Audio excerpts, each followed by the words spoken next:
In this video, I'm going to show you how you can easily add Google Drive to Files app on your iPhone.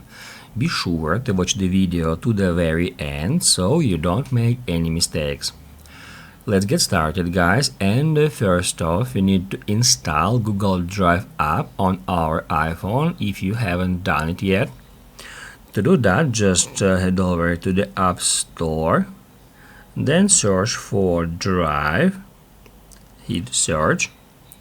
That's how we can easily find Google Drive, and now we need to tap at that button. In my case it says open because it is already installed on my device. However, if on your device it is not installed, just tap right here to download it, and after that we can head over to the next step. So now, guys, we need to open up Files app. It is official Apple application to manage files on your device. Now I'm gonna open it up. Then we need to head over to Files app kind of a home page. To do that, just hit right here at Browse.